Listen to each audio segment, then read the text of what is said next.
So right now it's raining out. Temperature already started rising. It's like 45 or 50 degrees right now. I'm still hearing it's gonna rise above 60 degrees, maybe even 70. And then it's just suddenly supposed to drop to like 10 degrees, like an hour or two after it hits 60 or 70. So I'm not sure if it's gonna snow. Probably not.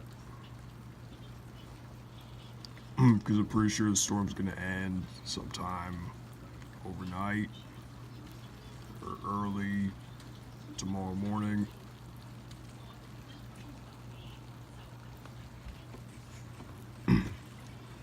And I guess I'll keep an update with you guys.